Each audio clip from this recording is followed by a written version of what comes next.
You're listening to Generation AI from LivePerson. Hello, Generation AI listeners. I'm your host, Ruth Zive. Before we get started today, I just want to remind you quickly to hit that subscribe button. And please, if you're so inclined, leave us a 5-star rating. We love getting your feedback. Today, we have a very special guest. I'm excited to be speaking with Gaby Koren, the Chief Revenue Officer of AI development platform Dataloop AI. Gaby brings almost 3 decades of leadership experience. She was formerly the CRO at Glassbox. She led global expansion and customer experience and contributed to significant market growth when she was there. She also spent over 10 years at NICE, so she definitely knows a thing or two about customer service and data. So I'm excited to jump into it. Welcome, Gaby. Hello, Ruth. Thank you so much for having me. Oh, thank you for joining. I know we don't have a ton of time today, so I want to get started with our questions. Sure. I mentioned that you've had about 3 decades of knowledge in leadership positions across several different global tech organizations. And of course, this podcast is about AI. So talk to me a little bit about how and when AI hit your radar in the course of your career and how it's really shaped your point of view. That's very relevant question, and I think something that people are thinking how leaps are coming much faster. Yes. If in the past we would think that it takes 3 to 5 years for technology to be adopted and to really change the way that organizations work, AI is accelerating this time by 100-fold. So I started to hear about AI, I would say about 3 years ago, and it was an idea that technology or the requirements to bring efficiency, more efficiency, faster results, and insights are critical for the success of organizations. And how these insights are happening by analyzing data in super large amount of data in a very efficient and safe way. And this is how the idea of using artificial intelligence came about in my radar.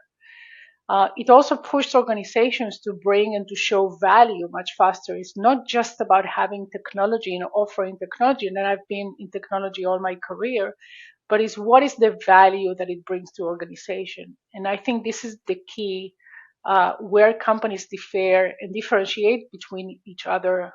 Are you identifying a pain and then offering a solution that brings insight and can be converted into value to organizations, or just technology for the sake of having a technology, a tech stack?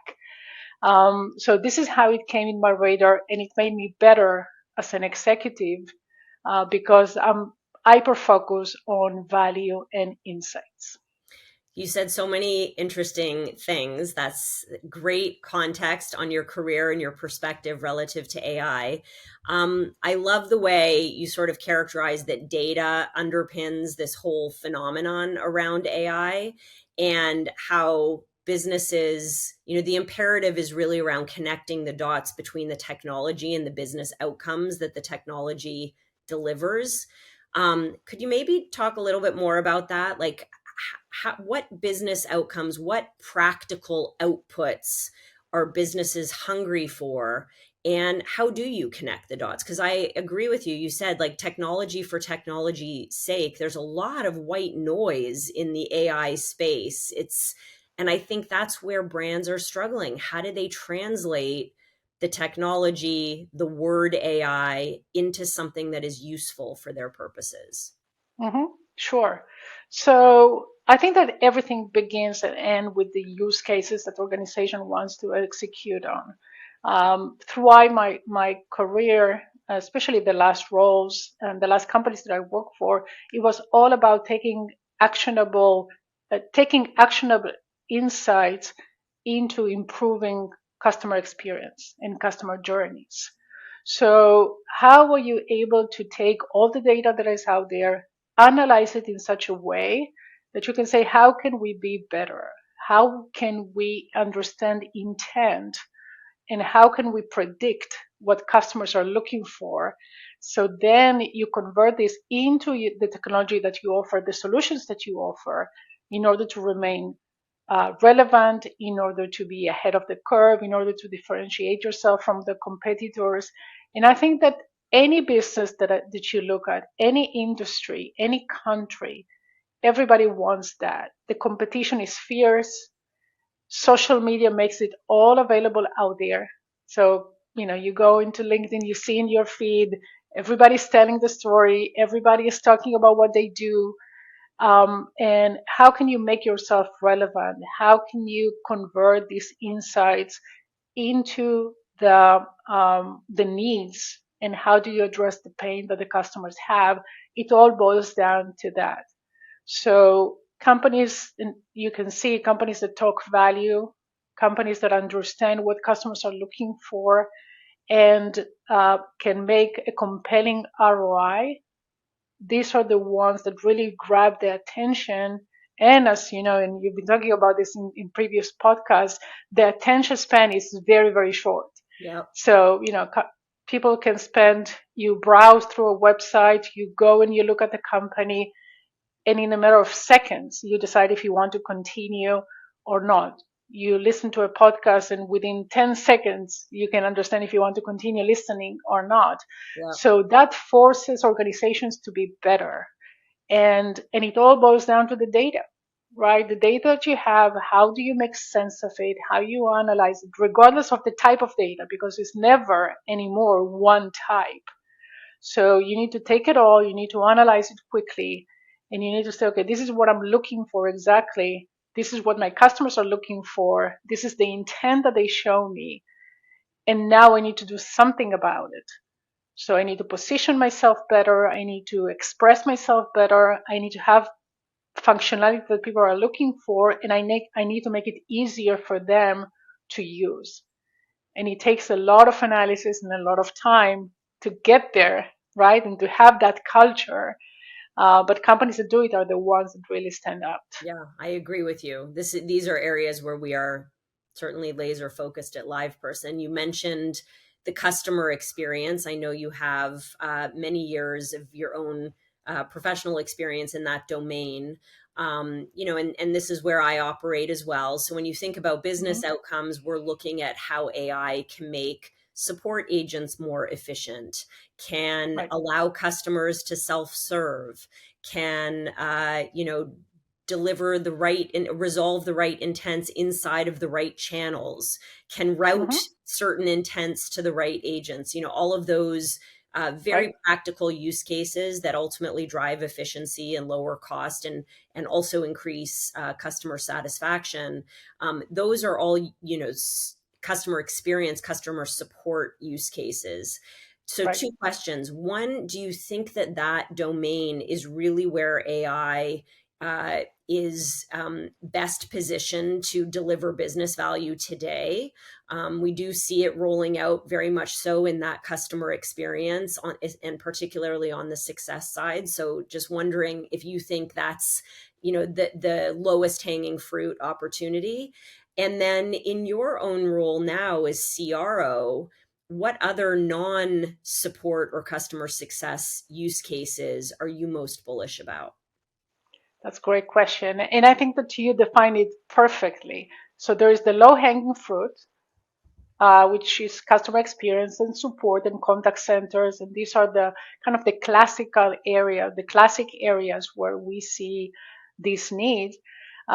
Since I joined Dataloop, I've been exposed to amazing use cases around medical, around real estate, media and entertainment, about robotics, about retail, of course, automotive and autonomous vehicles or autonomous driving, safe cities and security happening in cities. How do you manage the lighting system? How do you manage collections? How do you keep the city safe? Collection of garbage. Any area that you look, you see, and this is why I enjoy it so much. The creativity from everybody that is in the space, in any industry, is what is driving these forces going forward. It's not anymore someone sitting, high there and thinking about cases. Is everybody and every team thinking how can they bring efficiency to the processes. So we're being exposed truly every day to use cases that our customers tell us in agriculture, for example, that this is a leading force of AI because time is of essence. So we're seeing these use cases that says, hey, we need to keep this crop, we need to keep pest control, for example. Again, I can keep talking about use cases, so it's everywhere. I think that connecting the dots to my original sentence is the time is really shrinking. So if we would take 3 years, 5 years, 10 years for other industries to keep up, today you're seeing how everybody's moving so fast, even faster than we can imagine. And these use cases are really everywhere that you look at. And it's beautiful to see how the world is moving faster to bring more efficiency and to do things better. That's so interesting, because I very much operate in the customer success, customer experience world. And I'm not exposed like you are to all of these other use cases. Certainly, as a marketer, there are use cases that I've embraced inside of my day to day. But it sounds like you're saying that those brands that have not embraced AI as a vehicle for efficiency and cost saving and productivity and even customer satisfaction inside of that customer experience are almost laggards. And Yes. because the speed at which other industries and other opportunities are catching up is just so fast that it's really only a Correct. matter of time before this is widespread everywhere. That is correct. And also, the dynamics inside organizations are very interesting because now executives that are truly managing organizations that they want the voice of everybody to be heard are really the ones that are much more attuned to what is happening in the world. The best ideas can come from anywhere, really, in the organization. And executives are much more open. And again, you see these companies and you follow these companies in which the greatest ideas can come from anywhere in the organization. How to make it, how to make it faster, how to make it more interesting, how to make it more efficient. And organizations in which there is this dynamic approach that you can share, you can bring the ideas, you can suggest, betterment, are the ones that stand out and are really leading the force of change and progress. And this is an opportunity for organizations, truly. Yeah, it's almost as though what you're saying is that AI has democratized innovation and made it Correct. accessible to everyone across the business. I love that. Correct. I Yes. love that. So we've talked about speed. We've talked about different use cases. I know that you've managed global teams with customers worldwide. Are you seeing anything in, you talked a little bit about the industry specific nuance. I love the agriculture example. Are you seeing anything geographically that stands out? Are there certain, countries or areas of the world where there are, interesting use cases or more widespread adoption and innovation? Yeah, that's a great point. And I think I want to mention the two faces of the coin here. Uh, when it comes to innovation, when it comes to breadth of solutions, the US leads the way. It's also a country that has very responsible regulation, although there are a lot of voices that there is not enough regulation around AI, and I have my opinions there. Um, we are seeing use cases that are moving faster outside of the US. And I Mm, think that is driven a bit because of the differences in regulation, in automation. And I'm saying it has two faces because, on the one hand, it's bringing sometimes progress faster. On the other hand, there is that need, for privacy and for keeping bringing data risk. safe. right? It's always that balance that, yeah, I want to move faster. Yeah, sure, no problem at all. Yeah, medical devices, defense, no problem at all. Yeah, let's take it. On the other hand, it needs to have the levers and the checks and balances and everything.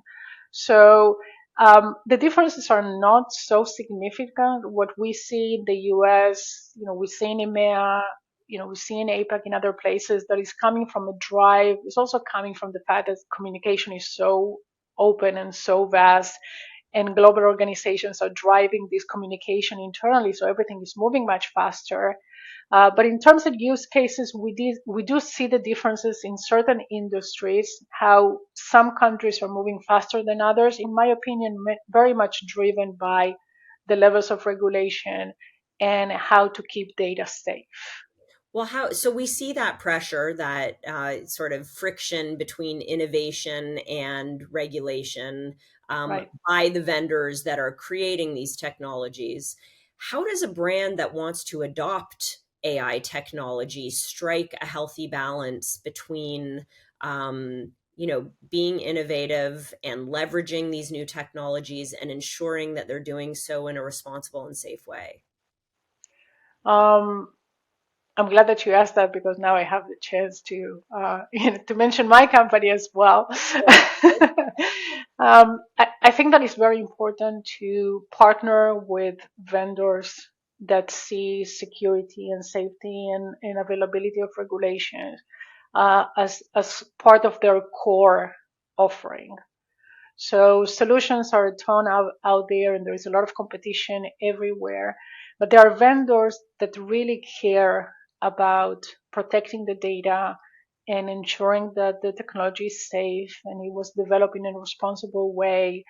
And I think that organizations look for such vendors, because this is the way that you engage with a company that is going to be a partner for the long term, that is going to continue to invest in its employees, invest in technology, invest in infrastructure.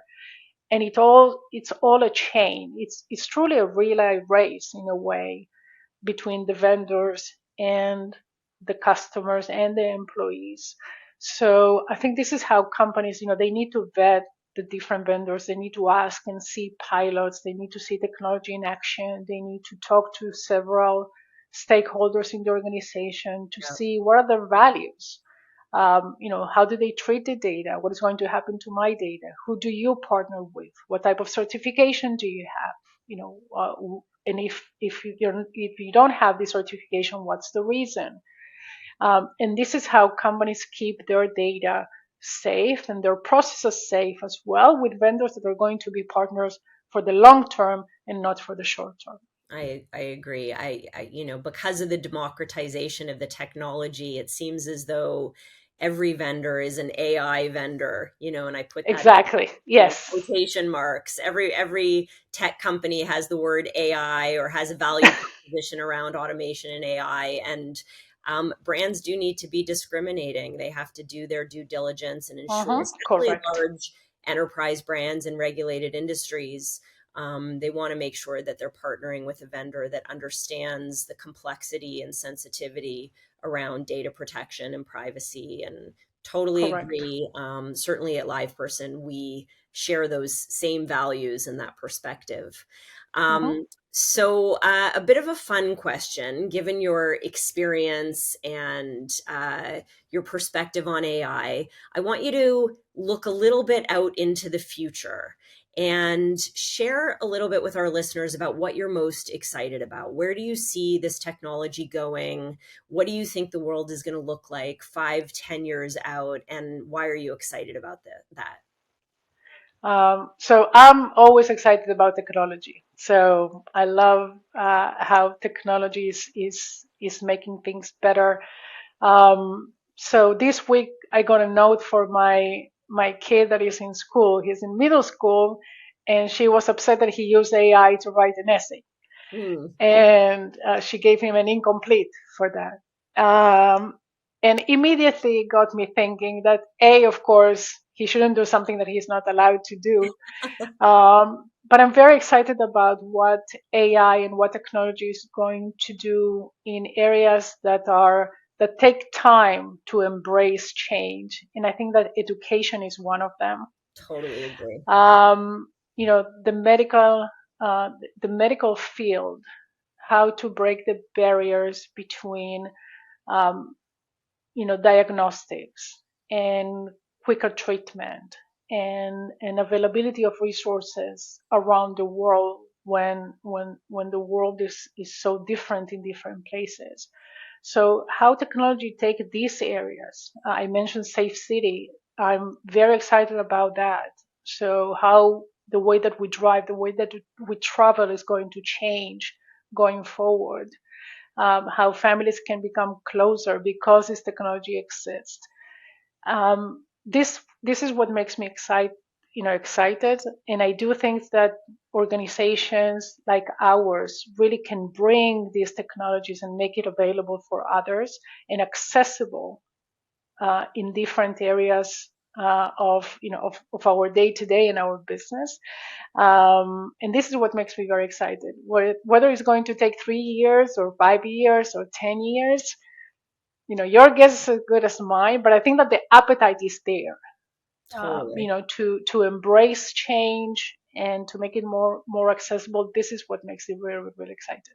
Totally. I love your enthusiasm. And with respect to your example about your child's essay, I have a son who's in college, and he's told me that everyone uses Chat GPT to do their Correct. research and write their essays. And I actually think teachers are going to have to reconsider how they teach and what they expect of Uh-huh. their students, because the technology is not going away. They You can't cannot ignore it. you can't Mhm. ignore it. And students perhaps shouldn't be evaluated based on what they can regurgitate or source from the internet. So I agree with you. Education is ripe for disruption in a positive way. And I'm excited to see that unfold as well. I share Right. your enthusiasm there. Okay, so now to bring this episode of Generation AI to a close, it is time for our Hype It or Hate It segment. So our producer, John, is going to put 60 seconds on the clock for each of us to rant. And the rules are that it can be positive or negative about anything in the world. But we only have 60 seconds to explain what it is that we're all fired up about this week. So, John, are you ready for us? I am ready for you if you're ready for me. All right, so Ruth, I will go ahead and put 60 seconds on the clock. I will let you know when you have 30 seconds left, and then 10 seconds, and then you will hear a buzzer when your time is up. Are you ready? Sounds good. Okay. Yes. All right, start in 3, 2, 1. Okay, I'm cheating a bit this time because I'm going to share something I kind of hate and kind of want to hype. I have a wearable device, and I'm not going to call them out by name, and I quite like this device. And among many other things, it tracks my sleep data. And I've been asked a few times in the last few weeks about my feelings on this wearable and the impact that it's had on my life. And this is tricky because on the one hand, I get so much data, great data about my sleep patterns, deep sleep, REM sleep, light sleep, 30 how much seconds I left. move or wake up, my breathing patterns, my heart rate, lots of data. But all of this data has not led to any improvement whatsoever of my sleep. It's made me more neurotic, more anxious about going to sleep. So on the one hand, I feel much more informed. I like waking up and checking on the data, but 10 I seconds. hate that I am now beholden to this feedback, which I think makes it harder for me to have a good sleep. So it's both a hype and a hate for me. Buzz. All right, just in time. Gabby, do you have any thoughts on Ruth's topic, on her rant? I couldn't agree more with Ruth, to the point that I decided to take my device at night and just take it out and put it to charge, And are you and I'm sleeping back to better? sleeping, and I'm sleeping better. I might have to give that a try. I might have. Nothing is buzzing me in the middle of the night, reminding me to breathe, reminding me to do stuff. Yeah, I hear you. I hear you.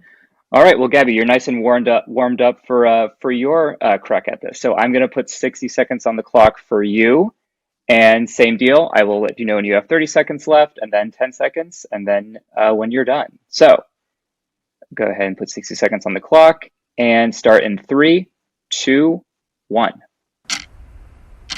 So I want to talk about something completely different. 15 years ago, I decided that I want to make sense of what are my principles in life. What do I live my life by? And I created these 5 that I believe in, and they have been with me for the last 15 years. And this is how I live my life professionally and personally. And I wanted to share them. So the first one is that I'm always on time. That's my way to show respect. 30 The seconds second left. is I'm always positive, which doesn't mean to see life rosy, but I'm positive in the way that I conduct my life. The third is that I'm always humble because I always have something to learn from someone else. I never burn a bridge. And last but not least, I always have a plan B. So I suggest 10 seconds everybody left. to do this exercise. Think about what is important for you. How do you live your life and by what principles? And it's fun, Buzz. it's interesting, and believe in it. I Fantastic. love it. Ruth, thoughts? I want you to send me the list of principles. I think those all make a lot of sense. Really inspiring. Definitely worth some hype. Thank you. Thank you so much. Okay, so that was our fun hype it or hate it segment. That wraps this episode of Generation AI. Everybody listening, please remember to rate, review, and subscribe to the podcast everywhere that you subscribe to podcasts. And Gaby, this has been a delight. I'm so happy I got a chance to chat with you. Look forward to continuing the conversation down the road and watching the world evolve in the face of AI in the ways that you've predicted. So thank you Thank so you much. so much, Ruth. Thank you. Thank you for your time. I appreciate it. Absolutely. You've been listening to Generation AI, Automating Better Business, a show from Live Person. Never miss an episode by subscribing to the show in your favorite podcast player. Please give us a rating, leave a comment, and share the episodes you love. Until next time.